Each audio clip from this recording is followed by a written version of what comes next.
अगर आपने भी बैंकिंग एग्ज़ाम की प्रिपरेशन करने का मन बना लिया है तो ये वीडियो आपके लिए है, क्योंकि इस वीडियो में हम चर्चा करने जा रहे हैं आईबीपीएस आरआरबी की एग्ज़ाम इन्फॉर्मेशन के रिगार्डिंग पूरी जानकारी। यहाँ इस वीडियो में हम समझेंगे कि आईबीपीएस आरआरबी एग्ज़ाम होती क्या है, कितनी बैंक्स होती है, कौन कौन सी पोस्ट रहती है, एज लिमिट क्या रहती है आवेदन करने के लिए, अगर एज में कोई रिलैक्सेशन मिलता है तो वो कितना मिलता है, कौन कौन सी एजुकेशन क्वालिफिकेशन वाले इसके लिए आवेदन कर सकते हैं, अगर परसेंटेज क्राइटेरिया है तो कितना है, क्या कोई एक्सपीरियंस क्राइटेरिया है, अगर है तो वो कितना है, सिलेक्शन प्रोसेस क्या रहती है, एग्ज़ाम पैटर्न क्या रहती है, एग्ज़ाम में कौन कौन सी लैंग्वेज में हमें क्वेश्चन देखने को मिलते हैं, क्या क्वेश्चन हमें इंग्लिश में देखने को मिलते हैं, हिंदी में देखने को मिलते हैं, या फिर अन्य कोई लैंग्वेज में भी देखने को मिलते हैं, या फिर इंटरव्यू है कि नहीं, अगर है तो इंटरव्यू कितने मार्क्स का है, एप्लीकेशन फ़ीस क्या रहेगी, ऑफिशियल वेबसाइट क्या है और डॉक्यूमेंट्स कौन कौन से चाहिए रहेंगे जो आपको आवेदन करने के लिए ज़रूरी रहेंगे। तो इस वीडियो में आपको इन सभी की जानकारी मिलेगी। इन शॉर्ट जिन जिन को डाउट है आईबीपीएस आरआरबी एग्ज़ाम होती क्या है, उनके लिए ये वीडियो बेस्ट है। तो चलिए शुरू करते हैं। सबसे पहला सवाल जो होता है कि आरआरबीज होती क्या है, तो आपकी जानकारी के लिए बता दूं कि आरआरबी का मतलब होता है regional rural banks. In short हम इसको ग्रामीण बैंक्स के नाम से भी जानते हैं। अगर हम अपने स्टेट में देखें तो काफ़ी रूरल इलाकों में आपको ये बैंक देखने को मिल जाएगी। काफ़ी लोगों को ये भी डाउट रहता है कि क्या ये गवर्नमेंट बैंक है, तो जी हाँ, ये गवर्नमेंट बैंक्स है। यहाँ पे सेंट्रल गवर्नमेंट का स्टेक रहता है 50%, जो सबसे ज़्यादा है। उसके बाद 35% स्टेक रहता है स्पॉन्सर्ड बैंक का। जो स्पॉन्सर्ड बैंक होती है वो भी नेशनलाइज यानी गवर्नमेंट बैंक्स ही रहती है, और स्टेट गवर्नमेंट का हिस्सा रहता है 15%। तो टोटल बना के ये 100% हो जाता है और ये कम्प्लीटली गवर्नमेंट बैंक्स कहलाई जाती है। तो अब दूसरा सवाल आता है कि कितनी आरआरबीज है। तो एट प्रेजेंट इंडिया में 43 आरआरबीज है। यहाँ पे आपकी लिस्ट है, आप स्टेट वाइज आरआरबी देख पाओगे और आपका हेडक्वार्टर मतलब उस स्टेट में हेडक्वार्टर कहाँ है और लोकल लैंग्वेज क्या रहेगी, क्योंकि रीजनल रूरल बैंक्स अक्सर आपको ग्रामीण इलाकों में पाई जाती है। तो आपको जिस स्टेट के लिए आवेदन करना है उस स्टेट की रीजनल लैंग्वेज में बोलना, सुनना, लिखना, पढ़ना आना चाहिए। जैसे कि यहाँ पे लिखा है 8 नंबर पे बड़ौदा राजस्थान क्षेत्रीय ग्रामीण बैंक। राजस्थान मेंशन है तो राजस्थान की होगी, हेडक्वार्टर अजमेर में है। और हिंदी लैंग्वेज जो है वो रीजनल लैंग्वेज है जो आपको इसमें प्रोफिशिएंसी होनी चाहिए। सेम उसके ऊपर है बड़ौदा गुजरात ग्रामीण बैंक, तो ये गुजरात में है, वडोदरा उसका हेडक्वार्टर है और यहाँ पे रीजनल लैंग्वेज है गुजराती, यानी आपके पास गुजराती लैंग्वेज का नॉलेज होना चाहिए। उसी प्रकार से आंध्र प्रदेश ग्रामीण विकास बैंक तो तेलंगाना में है और इसके लिए रीजनल लैंग्वेज है तेलुगु। तो ये 15 बैंक है और बाकी सारी बैंक्स, टोटल 43 बैंक्स आपको यहाँ पे देखने को मिल जाएगी। और यहाँ पे आप स्टेट का हेडक्वार्टर भी देख सकते हो और कौन सी रीजनल लैंग्वेज है जिसका आपको नॉलेज होना चाहिए, वो लैंग्वेज का भी नाम देख सकते हो। क्लियर है? बढ़ते हैं आगे। अब सवाल आता है कि सर कौन कौन सी पोस्ट होती है आरआरबी की एग्जाम में, क्या एक ही होती है या फिर ज़्यादा होती है? तो जी हाँ, पोस्ट ज़्यादा होती है। ग्रुप ए कैडर की पोस्ट होती है जहाँ पे officer scale 1, officer scale 2, officer scale 3 और ग्रुप बी कैडर की पोस्ट होती है जिसको बोलते हैं office assistant multipurpose. Officer scale 1 यानी असिस्टेंट मैनेजर, जिसको हम जानते हैं अक्सर नॉर्मलाइज में आईबीपीएस आरआरबी पीओ के नाम से। ऑफिसर स्केल 2 मैनेजर की पोस्ट रहती है जिसको हम जानते हैं IBPS RRB general banking officer और RRB specialist officer.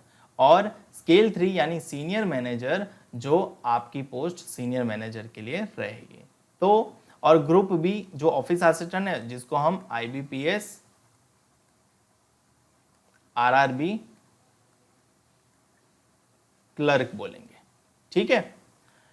Group A में आपको जैसे कि मैंने बताया स्केल 2 में मैनेजर की पोस्ट में 2 से कैटेगराइजेशन होते हैं, जनरल बैंकिंग ऑफिसर जिसको जीबीओ बोलते हैं और स्पेशलिस्ट ऑफिसर जिसको बोलते हैं agriculture officer, marketing officer, treasury manager, law officer, CA और आईटी, इन सभी पोस्ट के लिए भी आवेदन स्वीकारा जाता है। तो ये टोटल पोस्ट है। ऑफिसर स्केल 1, स्केल 2 और स्केल 2 में बाइफर्केशन है, जनरल बैंकिंग ऑफिसर भी है और स्पेशलिस्ट कैडर भी है, और स्केल 3 सीनियर मैनेजर है और ग्रुप बी ऑफिस असिस्टेंट यानी क्लरिकल कैडर है। अब बात करते हैं एज लिमिट के बारे में कि कितनी एज मिनिमम रिक्वायरमेंट है आवेदन करने के लिए। जो ऑफिस असिस्टेंट जो हम बोलते हैं उसके लिए आपको मिनिमम 18 साल और मैक्सिमम 28 साल होने चाहिए। और ऑफिसर स्केल 1 जिसको हम पीओ कंसिडर करते हैं, हालांकि डेजिग्नेशन है असिस्टेंट मैनेजर का, जहां पे मिनिमम एज लिमिट 18 इयर्स और मैक्सिमम एज लिमिट 30 इयर्स होनी चाहिए। यानी अगर आप पीओ और क्लर्क के लिए देखें तो मिनिमम एज लिमिट 18 साल है, मैक्सिमम एज लिमिट क्लर्क के लिए 28 साल है और ऑफिसर के लिए 30 इयर्स है। और बाकी बचे यानी स्केल 2 और स्केल 3 के लिए देखें तो स्केल 2 के लिए 21 से 32 साल है और स्केल 3 के लिए 21 से 40 इयर्स है। तो जाहिर है अगर ज़्यादा साल है तो उसके लिए क्वालिफिकेशन भी उस प्रकार से मांगा रहेगा। आपको फोकस करना है ये दो पोस्ट के लिए, ऑफिस असिस्टेंट यानी क्लरिकल कैडर और ऑफिसर स्केल 1 यानी ऑफिसर कैडर के लिए, जहां पे कोई भी आवेदन कर सकता है। तो देखते हैं एज रिलैक्सेशन के बारे में। अब रिलैक्सेशन का मतलब होता है कि जिनकी एज जा चुकी है और उनको अपर एज में रिलैक्सेशन चाहिए, उनके लिए ये बेनिफिट है जो उन कैटेगरी वालों को मिलता है। जैसे कि यदि आप SC ST कैटेगरी से बिलोंग करते हैं तो आपको 5 साल का एज रिलैक्सेशन मिलता है, यानी अपर एज लिमिट क्लरिकल के लिए कितनी है 28 इयर्स। तो SC ST कैटेगरी वाला बंदा +5 यानी वो 33 इयर्स तक आवेदन कर सकता है। सेम अगर पीओ पोस्ट के लिए 30 इयर्स अपर एज लिमिट है तो वो 35 इयर्स तक आवेदन कर सकता है, ये SC ST वालों के लिए। जो ओबीसी कैटेगरी में है उनके लिए 3 साल का एज रिलैक्सेशन है, यानी सेम लगा लो 28 और 3। क्लरिकल कैडर के लिए वो 21 साल तक आवेदन कर सकता है और पीओ कैडर के लिए वो कितने साल तक आवेदन कर सकता है 33 साल तक। Same person with benchmark disability यानी जो दिव्यांगजन है उनके लिए 10 साल का एज रिलैक्सेशन है, और तरह तरह के कैटेगरी वाले रिलैक्सेशन लिखे हैं, जो एक्स सर्विसमैन है या फिर इस वाले कैटेगरी वाले हैं या फिर विडोज हैं या फिर पर्सन अफेक्टेड बाय 1984 रायट्स वाले हैं, तो उनके लिए भी एज रिलैक्सेशन मेंशन्ड है। मोटा मोटा SC ST OBC और पर्सन विद बेंचमार्क डिसेबिलिटी वालों के लिए आपको नॉलेज होना चाहिए, जो मैंने आपको बता दिया। बढ़ते हैं आगे और जानते हैं एजुकेशनल क्वालिफिकेशन के रिगार्डिंग। एजुकेशनल क्वालिफिकेशन में सबसे पहले हम बात करेंगे ऑफिस असिस्टेंट के बारे में और ऑफिसर स्केल 1 यानी असिस्टेंट मैनेजर के बारे में। तो एजुकेशनल क्वालिफिकेशन जो चाहिए वो चाहिए बैचलर्स डिग्री, कोई भी डिसिप्लिन में होगा तो चलेगा। स्ट्रीम आपकी कोई भी हो, कॉमर्स हो, आर्ट्स हो, इंजीनियरिंग हो या फिर अन्य कोई भी मास्टर्स कुछ भी हो, अगर आपने वो क्लियर किया है यानी बैचलर्स डिग्री आप होल्डर है तो आप इसके लिए एलिजिबल है एजुकेशनल क्वालिफिकेशन क्राइटेरिया वाइज। क्या कोई एक्सपीरियंस रिक्वायर्ड है? जी नहीं, यहाँ पे कोई एक्सपीरियंस रिक्वायर्ड नहीं है। आप अगर फ्रेशर है तब भी आप आवेदन कर सकते हो और अगर आपके पास एक्सपीरियंस है तो अच्छी बात है। क्या कोई मिनिमम परसेंटेज क्राइटेरिया है बैचलर्स डिग्री में? जी नहीं, यहाँ पे बिल्कुल भी नहीं, कोई भी मिनिमम परसेंटेज क्राइटेरिया नहीं है। आपको केवल आपके पास बैचलर्स डिग्री होनी चाहिए, चाहे आपने उसको पासिंग ग्रेड से निकाला हो, चाहे आपने उसको फर्स्ट या क्लास या डिस्टिंक्शन से निकाला हो, उससे कोई भी फर्क नहीं पड़ता और चयन में कोई भी इम्पैक्ट भी नहीं आता। केवल आपके पास बैचलर्स डिग्री होनी चाहिए, चाहे वो कोई भी स्ट्रीम से हो, आप आवेदन करने के लिए एलिजिबल बन जाते हो। और ऑफिस असिस्टेंट के लिए एज लिमिट क्या है 18 से 28 साल और ऑफिसर स्केल 1 के लिए एज लिमिट क्या है 18 से 30 साल। यानी यदि आपके पास ये दो एलिजिबिलिटी क्राइटेरिया फुलफिल करते हो तो आप आवेदन करने के लिए रेडी हो। तीसरा एक सॉफ्ट क्राइटेरिया है कि आपके पास स्टेट लैंग्वेज का नॉलेज होना चाहिए। तो जाहिर सी बात है आप अपने स्टेट में ही प्रेफर करोगे क्योंकि यहाँ पे आवेदन स्टेट वाइज रहता है।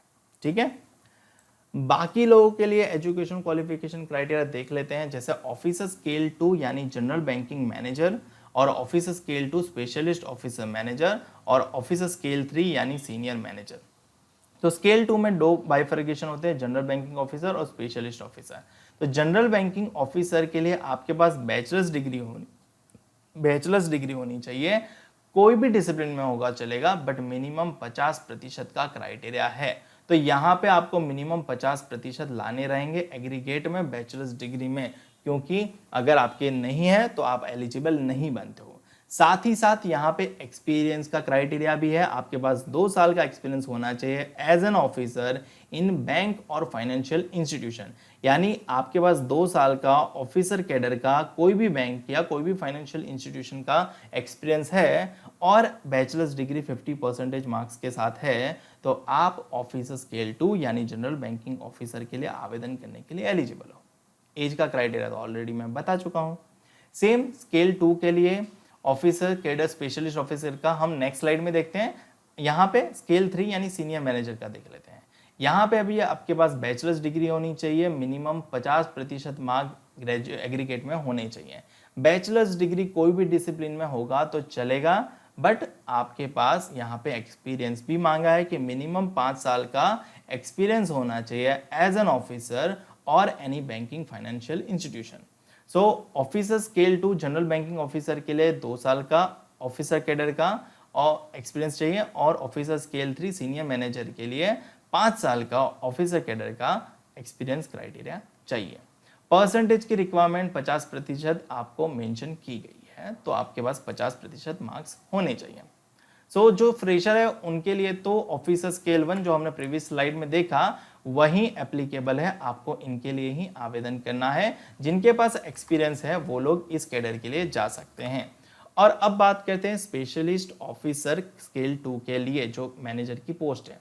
यहाँ पे एग्रीकल्चर ऑफिसर के लिए रिक्रूटमेंट होती है, आईटी ऑफिसर के लिए होती है, चार्टर्ड अकाउंटेंट के लिए होती है, लॉ ऑफिसर के लिए होती है, ट्रेजरी मैनेजर के लिए होती है और मार्केटिंग ऑफिसर के लिए होती है। जाहिर है नाम से ही पता चलता है कि स्पेशलिस्ट पोस्ट है, तो आपके पास क्वालिफिकेशन भी स्पेशलिस्ट ही मांगा जाएगा।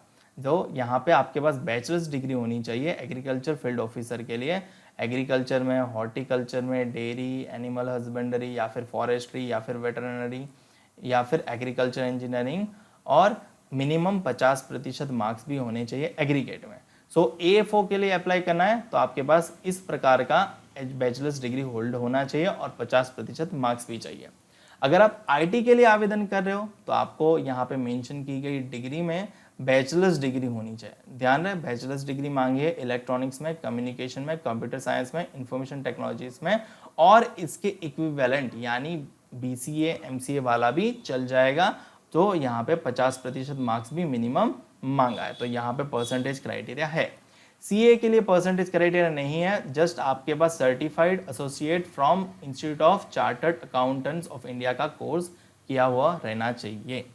लॉ ऑफिसर के लिए जाहिर है आपकी डिग्री जो होनी चाहिए वो लॉ ऑफिसर के रिगार्डिंग होनी चाहिए और इसके इक्विवेलेंट कोई भी हो, बट मिनिमम 50% मार्क्स के साथ रहनी चाहिए। ट्रेजरी मैनेजर के लिए चार्टर्ड अकाउंटेंट चाहिए या फिर MBA चाहिए फाइनेंस के साथ कोई भी रिकॉग्नाइज्ड यूनिवर्सिटी से, और यहाँ पे परसेंटेज क्राइटेरिया नहीं है। और मार्केटिंग ऑफिसर के लिए MBA इन मार्केटिंग चाहिए रहेगा कोई भी रिकॉग्नाइज्ड यूनिवर्सिटी से, यहाँ पे भी परसेंटेज क्राइटेरिया नहीं है। तो जहाँ जहाँ परसेंटेज क्राइटेरिया है वहाँ वहाँ आपको ध्यान देना है। अब यहाँ पे एक्सपीरियंस क्राइटेरिया भी है, जी हाँ, क्योंकि यहाँ पे स्केल 2 की पोस्ट है तो एक्सपीरियंस कितना चाहिए। एग्रीकल्चर फील्ड ऑफिसर के लिए 2 साल का रिलेवेंट फील्ड में, IT में भी चाहिए 1 साल का 1 ईयर का रिलेवेंट फील्ड में, चार्टर्ड अकाउंटेंट के लिए भी 1 साल का आपके पास एक्सपीरियंस चाहिए चार्टर्ड अकाउंटेंट के तौर पे। लॉ ऑफिसर के लिए 2 साल का आपके पास एक्सपीरियंस होना चाहिए एज एन एडवोकेट और should have worked as a law officer in banks और financial institution for a period of not less than 2 years। Treasury manager के लिए 1 साल का चाहिए रिलेवेंट फील्ड में, और मार्केटिंग ऑफिसर के लिए भी चाहिए 1 साल का रिलेवेंट फील्ड में। सो मोटा मोटा बात यही होती है, जिनके पास एक्सपीरियंस नहीं है उनके पास टारगेटेड पोस्ट 2 ही हैं, ऑफिस असिस्टेंट मल्टीपर्पस और ऑफिसर स्केल 1 असिस्टेंट मैनेजर, जहां पे एज लिमिट है क्लरिकल कैडर के लिए 18 से 28 साल और ऑफिसर के लिए 18 से 30 साल, और कोई भी बैचलर्स डिग्री होल्डर उसके लिए आवेदन कर सकता है, जहां पे कोई भी एक्सपीरियंस की भी क्राइटेरिया नहीं है और मिनिमम परसेंटेज का भी क्राइटेरिया नहीं है, तो कोई भी फ्रेशर उसके लिए आवेदन कर सकता है। अब बात करते हैं सिलेक्शन प्रोसेस के बारे में कि सिलेक्शन प्रोसेस क्या रहता है। तो सबसे पहले बात करते हैं ऑफिस असिस्टेंट यानी क्लरिकल कैडर के लिए। तो क्लरिकल कैडर में दो ही स्टेजेस होते हैं। स्टेज 1 होता है प्रिलिमिनरी एग्जामिनेशन, स्टेज 2 होता है मेन एग्जामिनेशन। यहाँ पे इंटरव्यूज नहीं होते। जी हाँ, आपने सही सुना, यहाँ पे इंटरव्यूज नहीं होते। दूसरा ऑफिसर स्केल 1 यानी पीओ या फिर एएम बोलो, जो भी बोलो, यहाँ पे आपका 3 स्टेजेस में एग्जाम होता है। पहला स्टेज होता है प्रिलिमिनरी एग्जामिनेशन, दूसरा स्टेज होता है मेन एग्जामिनेशन और तीसरा स्टेज होता है इंटरव्यू। ध्यान रहे, यहाँ पे प्रिलिमिनरी एग्जामिनेशन जिसमें भी है वहाँ पे वो क्वालिफाइंग इन नेचर है, उसका मार्क्स फाइनल मेरिट में काउंट नहीं होने वाला। यानी ऑफिस असिस्टेंट के लिए मेन एग्जामिनेशन ही ज़्यादा इंपॉर्टेंट है, परंतु प्रीलिम एग्जामिनेशन क्लियर करोगे तभी आपको मेन एग्जामिनेशन देखने को मिलेगा। यानी अगर आपने प्रीलिम्स क्लियर नहीं किया तो आप मेंस दे ही नहीं पाओगे, आप रेस से बाहर हो जाओगे। सो प्रीलिमिनरी एग्जामिनेशन क्लियर करोगे तो ही मेंस देने को मिलेगा, मेंस क्लियर करोगे तो ही इंटरव्यू देने को मिलेगा। सही है। ऑफिसर कैडर के लिए प्रीलिमिनरी भी क्वालिफाइंग इन नेचर है, तो आपका फाइनल चयन होगा वो मेन एग्जामिनेशन एंड इंटरव्यू के मार्क्स के बेस्ड ऑन रहेगा। और तीसरा ऑफिसर स्केल 2 एंड 3 यानी specialist officer, general banking officer और सीनियर मैनेजर के लिए केवल एक ही एग्जाम रहेगा और उसके बाद इंटरव्यू लिया जाएगा और दोनों मैंडेटरी रहेंगे फाइनल सिलेक्शन के लिए। ठीक है, सिलेक्शन प्रोसेस क्लियर हुआ। बढ़ते हैं आगे, एग्जाम पैटर्न के बारे में चर्चा करते हैं। अब एग्जाम पैटर्न यहाँ पे काफी इंपॉर्टेंट है, क्योंकि यहाँ पे प्रिलिमिनरी एग्जामिनेशन में आपको एक तो प्रिलिमिनरी एग्जामिनेशन क्लर्क और पीओ के लिए ही होती है, यानी ऑफिस असिस्टेंट और ऑफिसर स्केल 1 के लिए ही रहेगी। दूसरी चीज, यहाँ पे इंग्लिश सब्जेक्ट होता ही नहीं है, तो जिनको इंग्लिश का फोबिया है उनके लिए ये एग्जाम गोल्डन गेट जैसा समान है, क्योंकि बिना इंग्लिश के प्रिपरेशन किए आप ये एग्जाम क्लियर कर सकते हो। सो एग्जाम में चाहे ऑफिस असिस्टेंट या ऑफिस स्केल 1 की देखो तो रीजनिंग सब्जेक्ट है, 40 क्वेश्चन है, 40 मार्क्स है, और न्यूमेरिकल एबिलिटी यानी मैथ्स है, 40 क्वेश्चन 40 मार्क्स है। कुल मिलाकर 80 क्वेश्चन 80 मार्क, और टोटल मिनट आपको दी गई है 45 मिनट्स, यानी 45 मिनट्स में आपको ये 80 क्वेश्चन क्लियर करने हैं। सेम ऑफिस स्केल के लिए reasoning 40 question 40 marks, quantitative aptitude यानी maths 40 question 40 marks, total 80 question 80 marks और टोटल मिनट मिलेंगे 45। सेक्शनल टाइमिंग यहाँ पे नहीं दिया गया है, आपको टोटल कंबाइंड टाइम ही दिया है, यानी कंपोजिट टाइम। सो आपको जिस सेक्शन को जितना टाइम देना है उतना दे सकते हो। इन शॉर्ट आपको 45 मिनट्स में ये सेक्शन क्लियर करना है। अब इस एग्जाम के रिलेटेड कुछ इन्फॉर्मेशन, जैसे कि एग्जाम ऑनलाइन होता है। दूसरी चीज, एग्जाम कंप्यूटर बेस्ड होता है। तीसरी चीज, एग्जाम में क्वेश्चन टाइप ऑब्जेक्टिव टाइप ही रहते हैं, कोई भी डिस्क्रिप्टिव क्वेश्चन नहीं होता, ऑब्जेक्टिव क्वेश्चन ही पूछे जाते हैं। चौथी चीज, यहाँ पे रॉन्ग आंसर के लिए पेनल्टी लगती है, यानी यदि आपने आंसर चयन किया और वो गलत निकला तो उस क्वेश्चन के जो असाइंड मार्क्स हैं उसका 1/4 हिस्सा आपका नेगेटिव होगा, यानी अगर 1 मार्क का एक क्वेश्चन है तो 0.25 डिडक्ट हो जाएगा आपके अर्जित मार्क्स में से। ठीक है। नेक्स्ट, सेक्शनल कट ऑफ रहेगा, यानी आपको रीजनिंग का मिनिमम कट ऑफ भी क्लियर करना रहेगा और न्यूमेरिकल एबिलिटी का भी मिनिमम कट ऑफ क्लियर करना रहेगा, और मिनिमम कट ऑफ एग्जाम के बाद डिसाइड होता है और ये minimum cut off state wise different रहता है। सेम ओवरऑल कट ऑफ भी रहेगा, यानी ओवरऑल आपको 80 में से भी एक मिनिमम मार्क्स लाना रहेगा, और ये भी आपका स्टेट वाइज डिफरेंट रहेगा, और ये भी आपका एग्जाम के बाद डिसाइड होता है। और कोई भी इंग्लिश सेक्शन इस एग्जामिनेशन में नहीं है, तो आपको इंग्लिश सेक्शन यहाँ पे देखने को नहीं मिलेगा।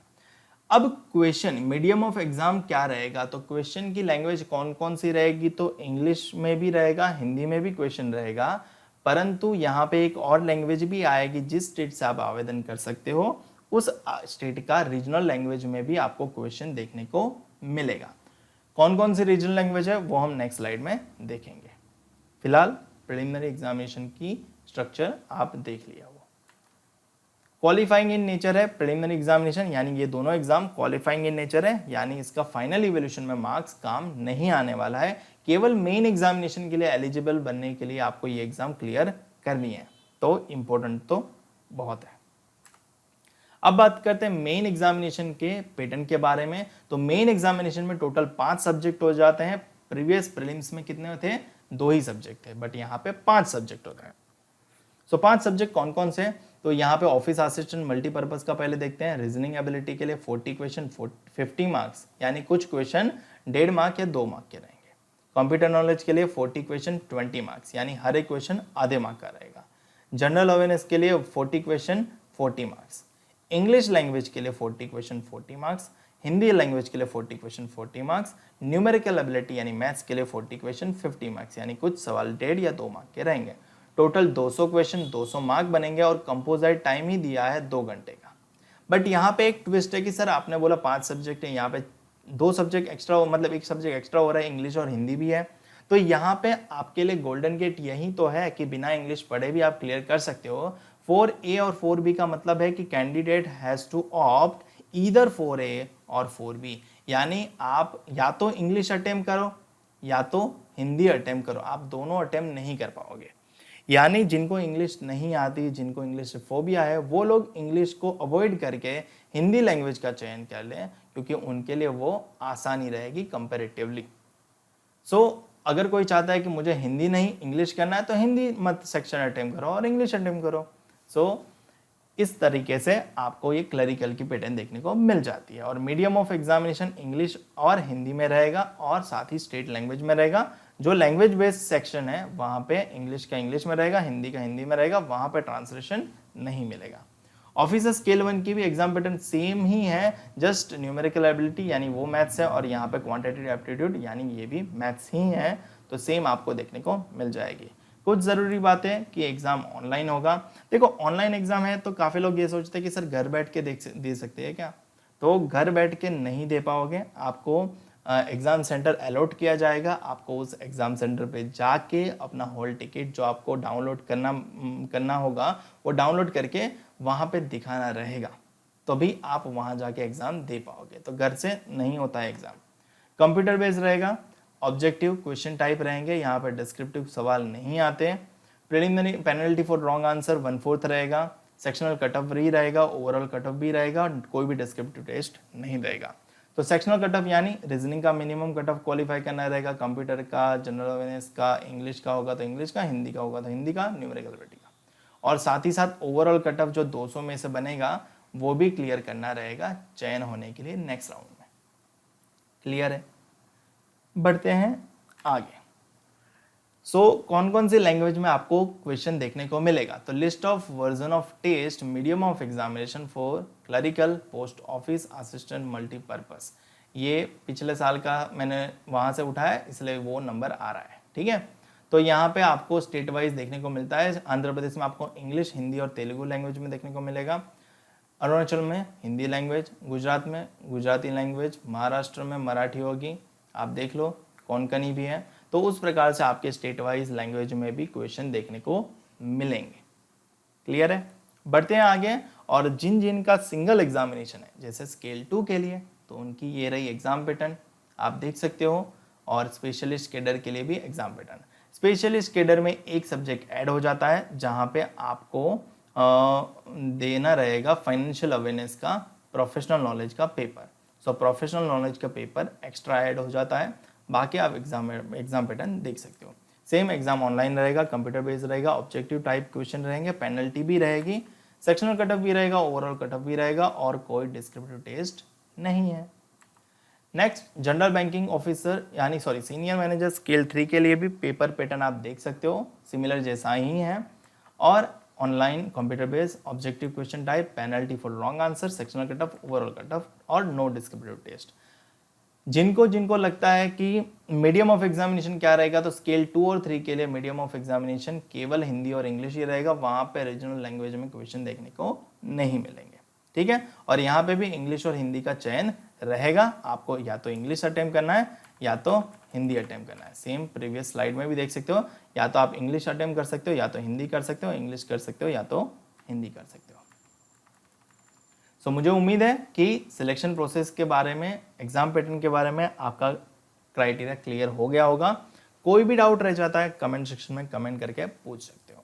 अब बढ़ते हैं इंटरव्यू के क्राइटेरिया की ओर कि इंटरव्यू कैसा रहता है। तो देखो इंटरव्यू जो फेज होता है वो 3rd फेज होता है, जो क्लरिकल के लिए तो है ही नहीं, ऑफिसर कैडर के लिए ही है। तो इंटरव्यू टोटल 100 मार्क्स का होता है।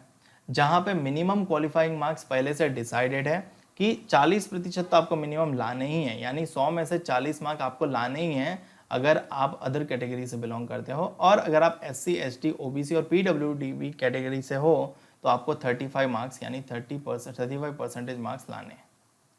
और इसके बाद जो इंटरव्यू के बाद आपका फाइनल सिलेक्शन होगा उसमें रेशियो जो रहेगा ऑनलाइन एग्जामिनेशन का, यानी जो आपका मेंस एग्जामिनेशन रहेगा और इंटरव्यू का रेशियो रहेगा 80:20 में आपका फाइनल मेरिट बनेगा।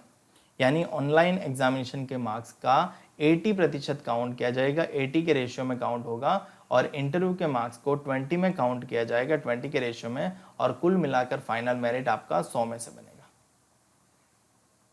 सही है, बढ़ते हैं आगे और देखते हैं कि एप्लीकेशन फीस कितना रहता है।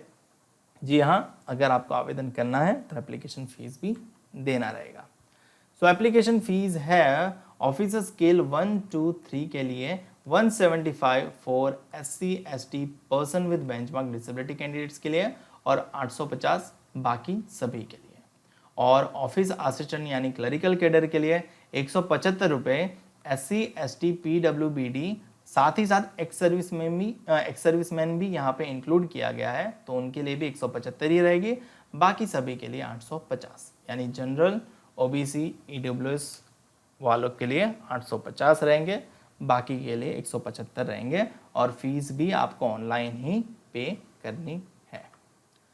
टेंटेटिव शेड्यूल्स क्या रहता है इन एग्जाम्स का? तो टेंटेटिव शेड्यूल्स रहता है, जो नोटिफिकेशन आपको देखने को मिलता है वो मई जून के महीने में देखने को मिलता है। एग्जाम्स कब होते हैं प्रीलिम्स और मेंस? तो जुलाई, अगस्त, सितंबर, अक्टूबर महीने के किसी भी महीने के बीच में हो जाती है।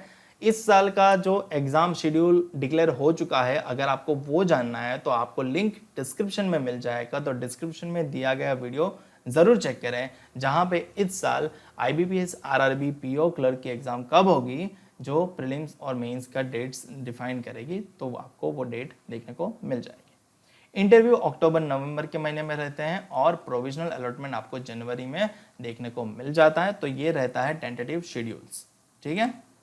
नेक्स्ट होता है कि वेबसाइट कौन सी रहेगी, तो ऑफिशियल वेबसाइट है ibps.in, आप इस ऑफिशियल वेबसाइट पे जाके ये सारी जानकारी चेक कर सकते हो। नेक्स्ट है डॉक्यूमेंट्स कौन कौन से रिक्वायर्ड रहते हैं आवेदन करने के लिए। तो जो रिक्वायरमेंट इंपॉर्टेंट डॉक्यूमेंट्स है उसके बारे में नॉलेज दे देता हूँ। फोटोग्राफ्स जो होता है वो आपको फाइल टाइप JPG में रहना चाहिए और 20 से 50 KB में होना चाहिए, इससे ज़्यादा साइज नहीं बढ़नी चाहिए, और फोटो का डायमेंशन ये होना चाहिए, और फोटो कलरिंग होना चाहिए, ब्लैक एंड वाइट फोटो नहीं चलेगी। सिग्नेचर आपको 10 से 20 KB की ही साइज रखनी है, और सिग्नेचर आपको व्हाइट पेपर पे ब्लैक इंक पेन से करनी है। लेफ्ट थंब इंप्रेशन भी आपको अपलोड करनी रहेगी, वो 20 से 50 KB की फाइल होनी चाहिए, और वो भी व्हाइट पेपर पे ब्लैक और ब्लू इंक पेन से करनी रहेगी। और हैंड रिटन डिक्लेरेशन भी आपको देना है, और हैंड रिटन डिक्लेरेशन में लिखना क्या है, तो ये रहा टेक्स्ट जो मैंने आपको मेंशन कर दिया है प्रीवियस नोटिफिकेशन से। हर साल नोटिफिकेशन में सेम ही रहता है, बट अगर कोई चेंजेस होता है तो आपको मैं अपने इंस्टाग्राम पेज पे इन्फॉर्म कर दूंगा, और फॉर द सेफर साइड आप भी एक बार नोटिफिकेशन जब भी आए तब चेक कर लीजिएगा। तो हैंड रिटन डिक्लेरेशन 50 से 100 KB का होना चाहिए, और वो व्हाइट पेपर पे ब्लैक इंक पेन से लिखा हुआ होना चाहिए। सिग्नेचर कैपिटल लेटर्स में नहीं होनी चाहिए, वरना वो नहीं चलाएंगे, और हैंड रिटन डिक्लेरेशन भी कैपिटल लेटर्स में नहीं होना चाहिए, और खुद से ही लिखना है, किसी और से लिखवाना नहीं है, ठीक है। उम्मीद है आपको समझ आ गया होगा। सो पूरी जानकारी इस वीडियो में IBPS RRB एग्जाम के रिगार्डिंग आपको मिल गई होगी। फिर भी अगर मुझसे कुछ छूट गया हो और आप जानना चाहते हो तो आपको कमेंट सेक्शन में कमेंट करके पूछ लेना चाहिए, मैं आपका डाउट क्लियर करने की कोशिश पूरी करूंगा। मिलते हैं अगले वीडियो में अगले नोटिफिकेशन इन्फॉर्मेशन के साथ।